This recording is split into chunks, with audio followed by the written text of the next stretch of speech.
Hi, I'm Amy Porter. Some of you know me as a flutist and a classical musician, others as a professor, and some of you know me as a publisher and arranger. I'm a stepmom, I'm a business owner, and I'm the founder of a couple of nonprofits, and this is my podcast. My core mission as an entrepreneur is to appreciate what I have around me, and then I try and see as clearly as possible how I can help. So let's talk, let's share information, let's laugh and sometimes cry over the things that we have to work through in life and in music, in business and family and relationships. Come on into my PorterFlute pod.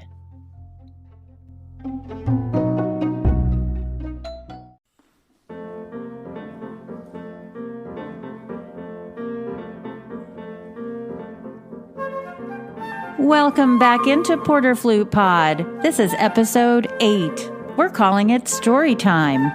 Who's got a good one? In the podcast with me is Justine Sedke and Alan J. Tomasetti, and guests are from London, Wissam Boustany, and Buffalo, New York, Cheryl Emerson. We also have a story from Midori. Okay, it's not from Midori, but I was at this concert when Midori was performing. It's such a famous concert that I made Alan go find the New York Times article about it. I'll tell you about it soon in the podcast. So I ran to the vault and I found a very descriptive sonata by my friend Christopher Caliendo.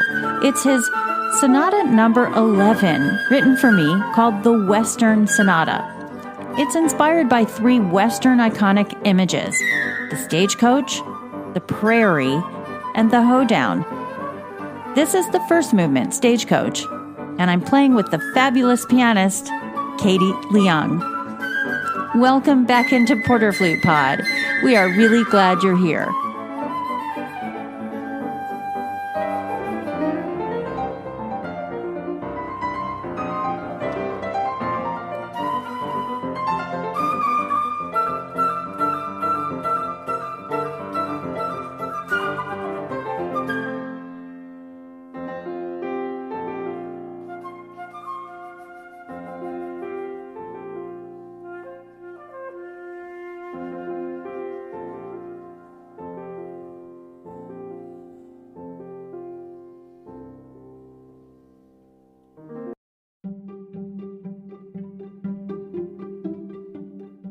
So we're sitting around the table and it comes to me.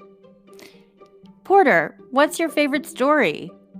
Well, it would have to be about What a Small World It Is and Wissam Boustany driving down the M5 in England.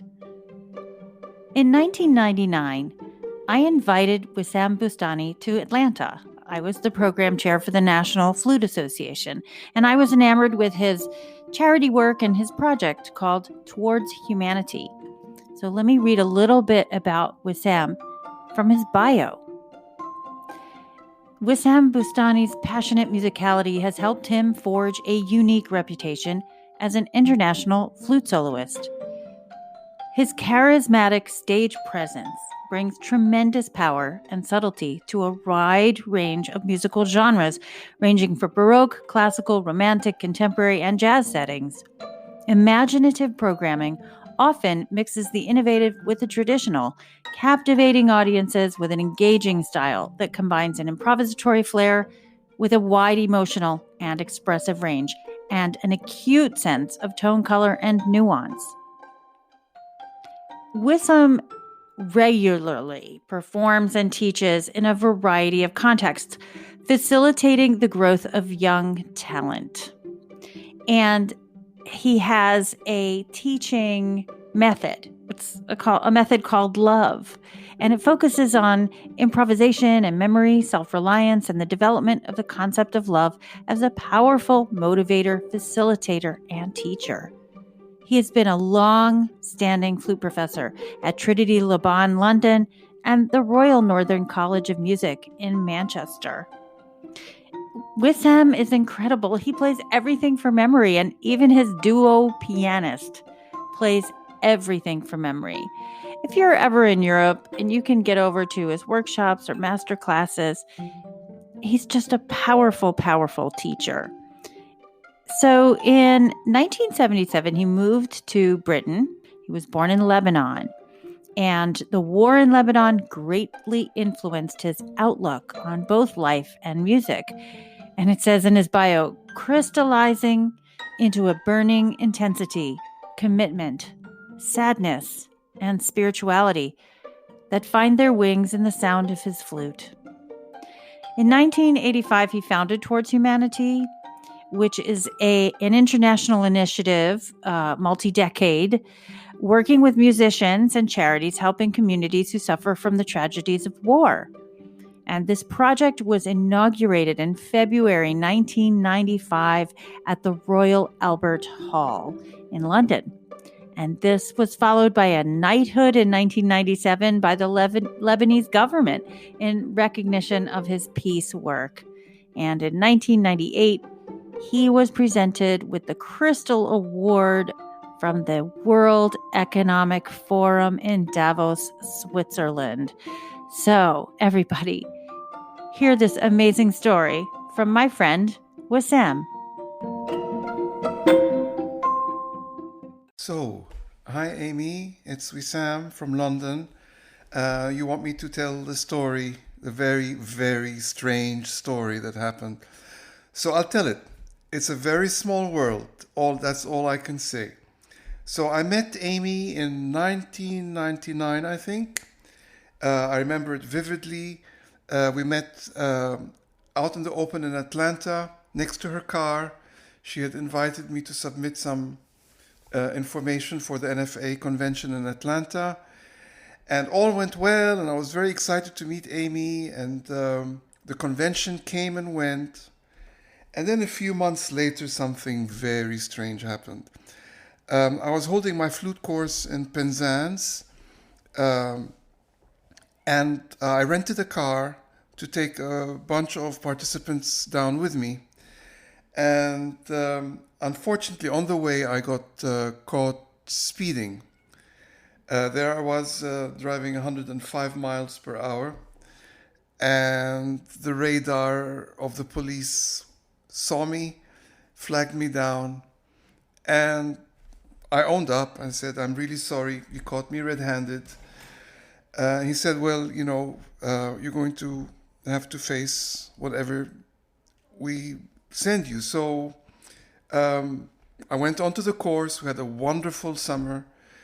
And then in November, I get a letter saying, you were caught speeding and we need to issue a punishment, or you can come to court in Exeter, which is 4 hours away drive.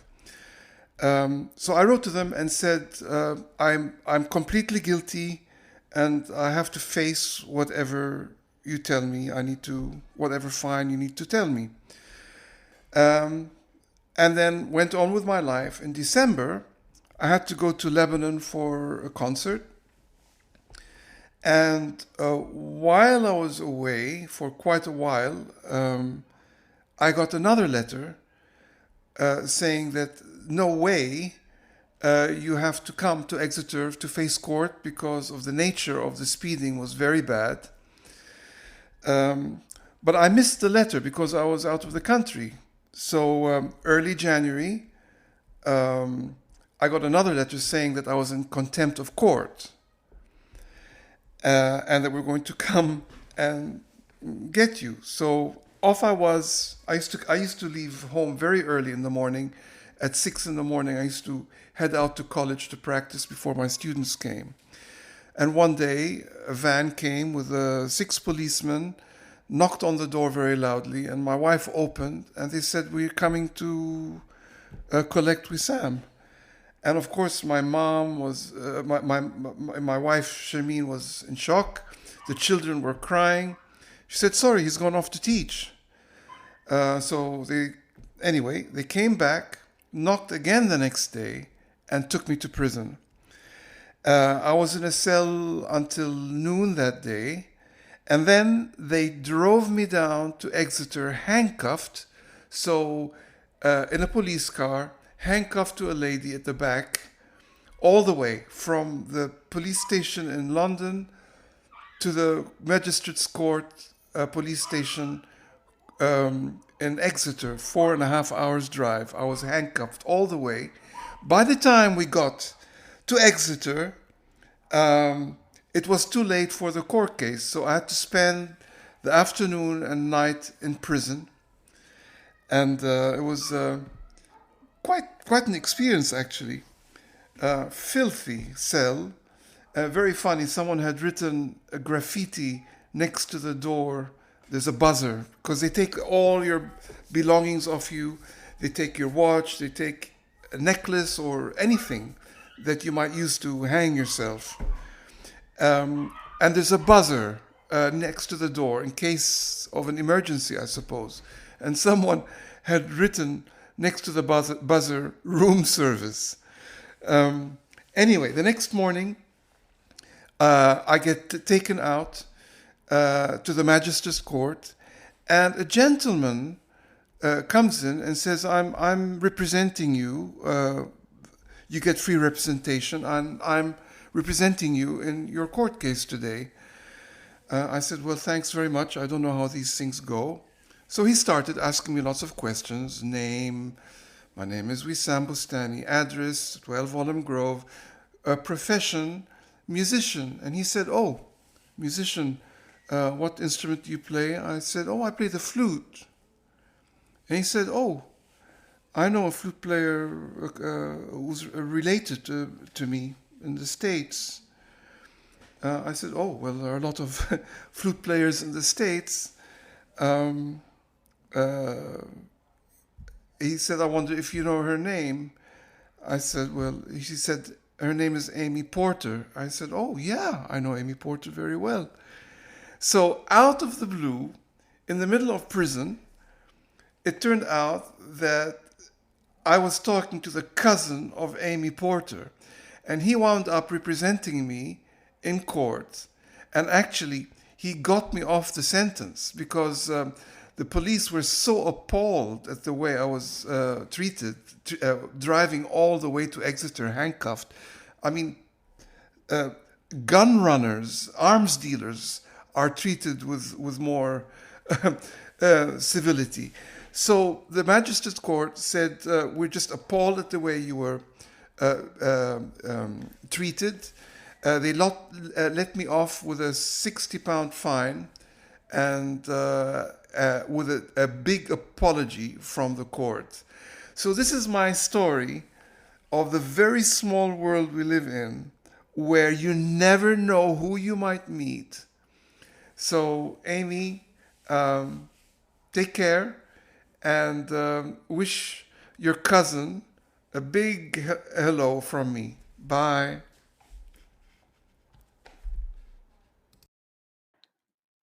Wissam, thank you so much for coming on my podcast to tell the story in your voice. It's truly my favorite way to hear the story. Everybody, check out Wissam's website. It's spelled WISSAMBOUSTANY.com. And it's truly, Wissam, the method called love, when a flutist can help another flutist, even remotely. We are truly a family. Thank you so much, and I'll see you soon.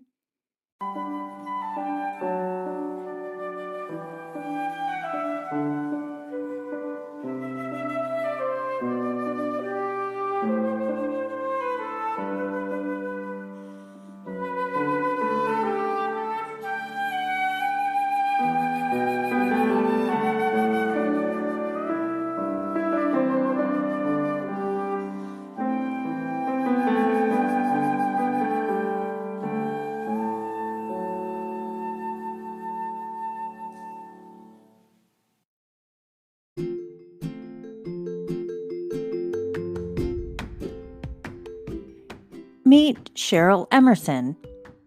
She has a Bachelor of Arts in English and Creative Writing and has a Master of Arts from UNLV in Las Vegas in Modern American Literature.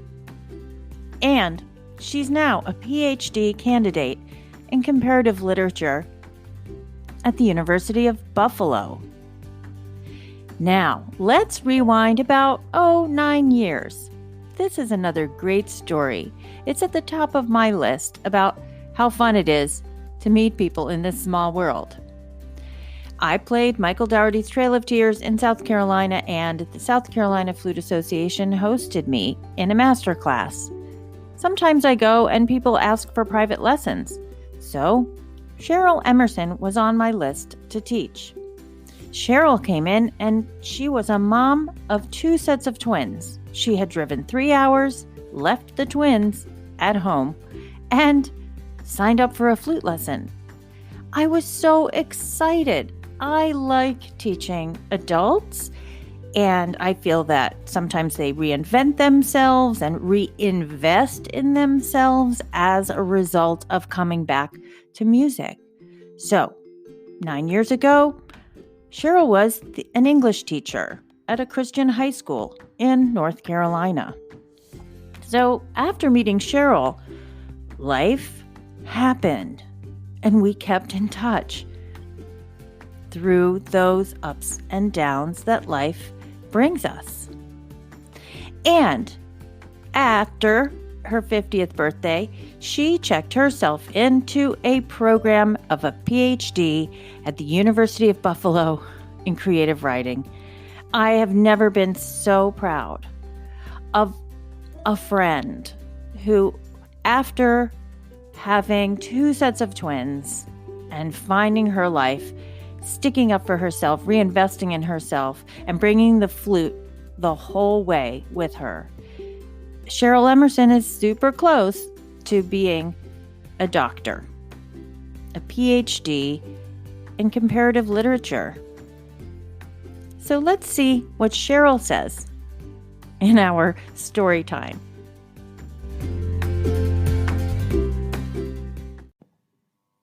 Hi, Amy. Cheryl here from Buffalo. You asked me 2 questions. First, why are stories important? And then the story of how we met. So, first, a quick word about stories.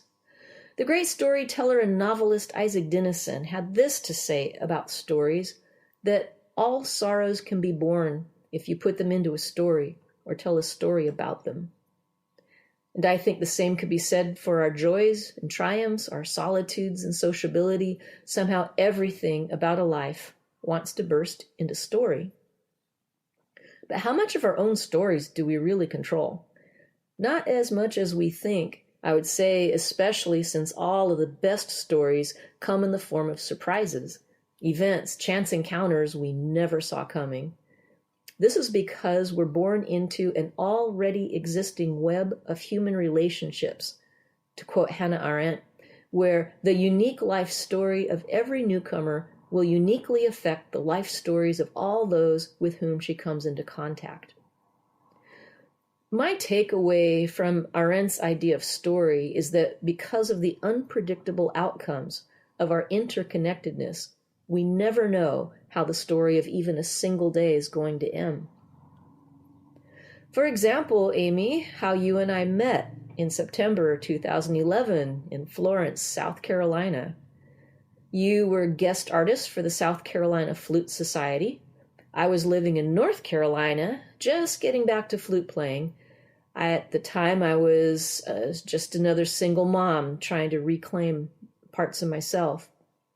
It had been over 20 years since I'd had a flute lesson. And to this day, I have no idea what possessed me to book a lesson with Amy Porter, much less get in my car that day and drive 3 hours to Florence, South Carolina. But that's what I did. And that one action set in motion a friendship that we could not have predicted. Well, I did get in the car and drive 3 hours for a lesson with you. They had put you in an old converted furniture factory that was trying to become an art studio.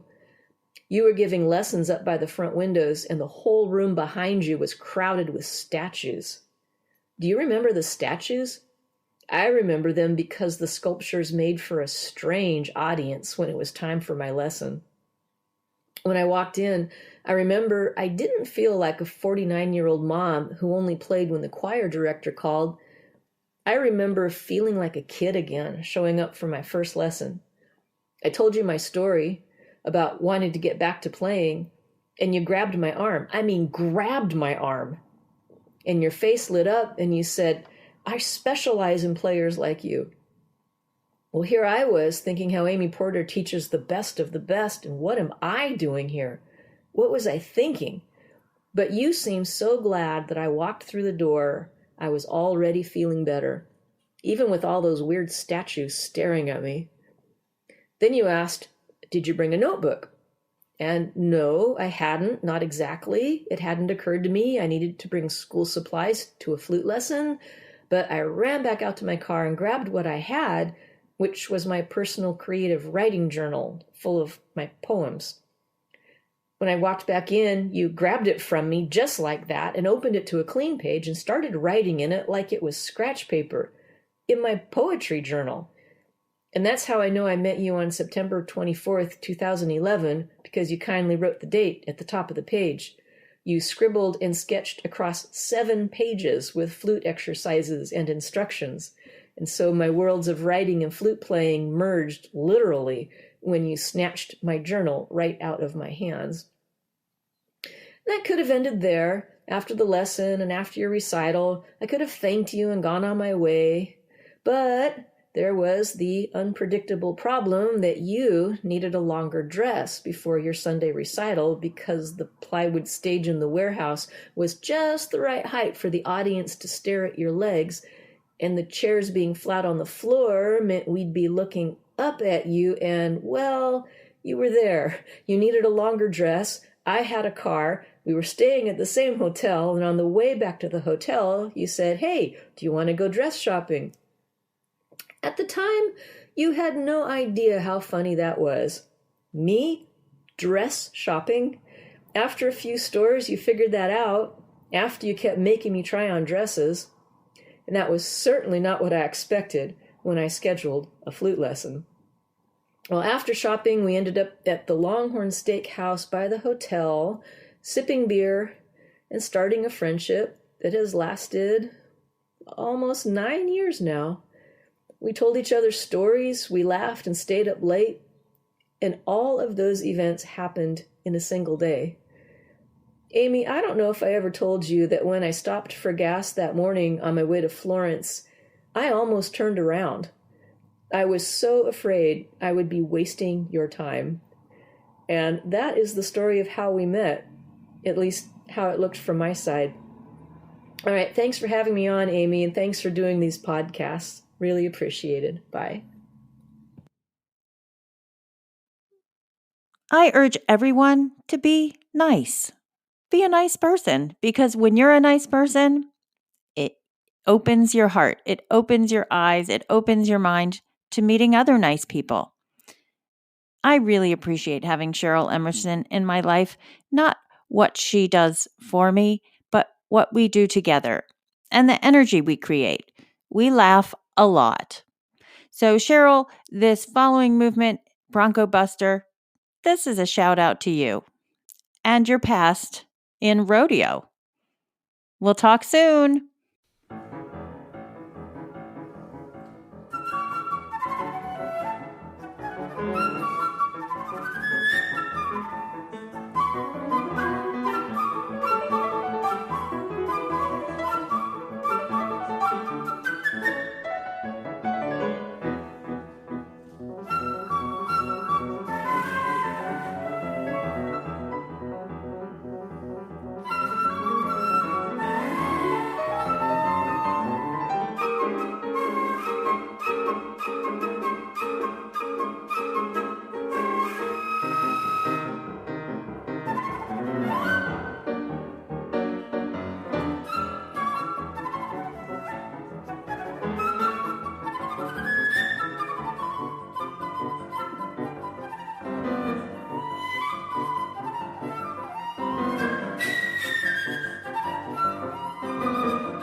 I was at a concert when I knew history was going down.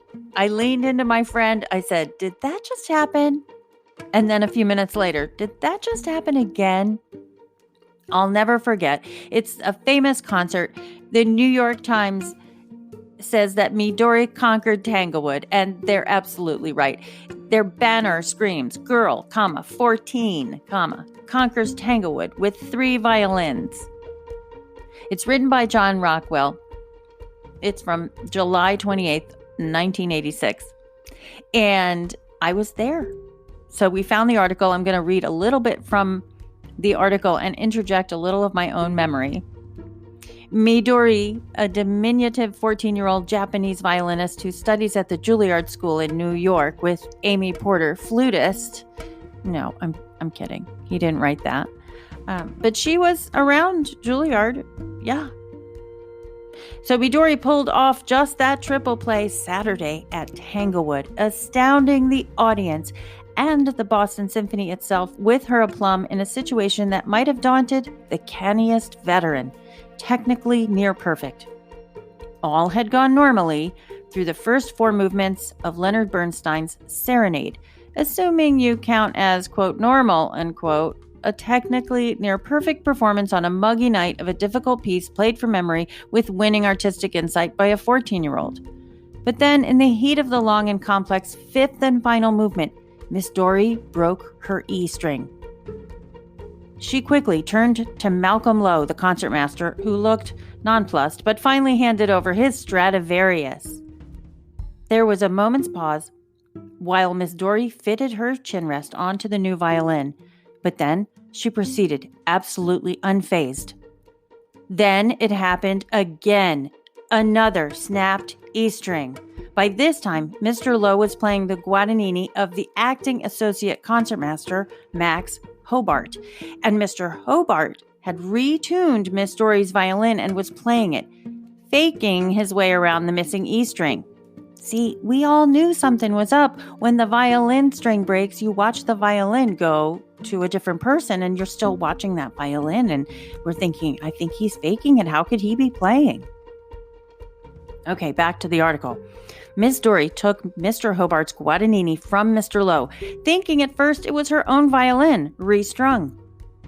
Realizing that it wasn't and unwilling once again to interrupt the music, she played on perfectly. When there was a brief pause in her part, I'll never forget this, she snapped on her chin rest and finished the piece on Mr. Hobart's violin. When it was over, audience, orchestra, and conductor-composer joined in giving her a cheering, stomping, whistling ovation. I remember I was jumping up and down screaming. Everybody hugged Midori, starting with Mr. Lowe and Mr. Hobart. Aside from its sheer bravado, Miss Dory's feat impressed the musicians for several reasons. Her violin is a slightly smaller than normal copy of a Del Gesù, given her tiny size. Yet she was able to proceed flawlessly on 2 different new instruments, each larger than what she was used to and different from each other. Afterwards, there were further details to be learned. Because of the humid conditions, and I remember it gets very humid there at Tanglewood, the orchestra was playing without jackets. Mr. Lowe's initial dismay came when he realized that his spare E strings were in his jacket pocket backstage. The E string is the thinnest of the violin's strings, normally made these days of a single steel filament, although Miss Dory's first E string was gold-plated steel. Mr. Hobart said that while there's nothing in the physics of the violin that might predispose an E string to break more readily in hot and humid weather, those conditions, plus no doubt the importance of the occasion for Miss Dory, might have led her to press harder in her bowing in an effort to project the tone through the thick air. And by suddenly taking on a new, larger violin, Mr. Hobart speculated she probably attacked the string at a slightly different place and angle from Mr. Lowe. Well, this was one concert that went into the history books, and I always like to tell people that I was there when Midori played 3 violins in one concerto. July 28, 1986. What a great story.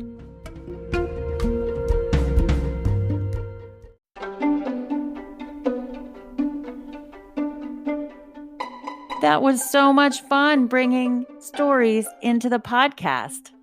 And I really enjoyed featuring the 11th Sonata, the Western, written by Christopher Caliendo. You can find all of his sonatas for flute and piano at ChristopherCaliendo.com. He has so much music. He's a great publisher, great composer.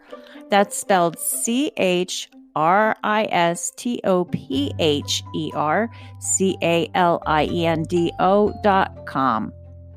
Join us for our next podcast where we return to our first theme, performance therapy. This time, we're going to set realistic goals to our musical dreams. We're going to talk about competitions. We're going to talk about the highs and lows of musical life and embracing it. You know, rejection. We'll put the fun back in fundamentals for you. You can find me at amyporter.com or for students, PorterFlute.com. On Facebook, I'm Amy Porter Flutist. And on Instagram, Twitter, and YouTube, I'm PorterFlute. Thanks for being here. I'm grateful for you.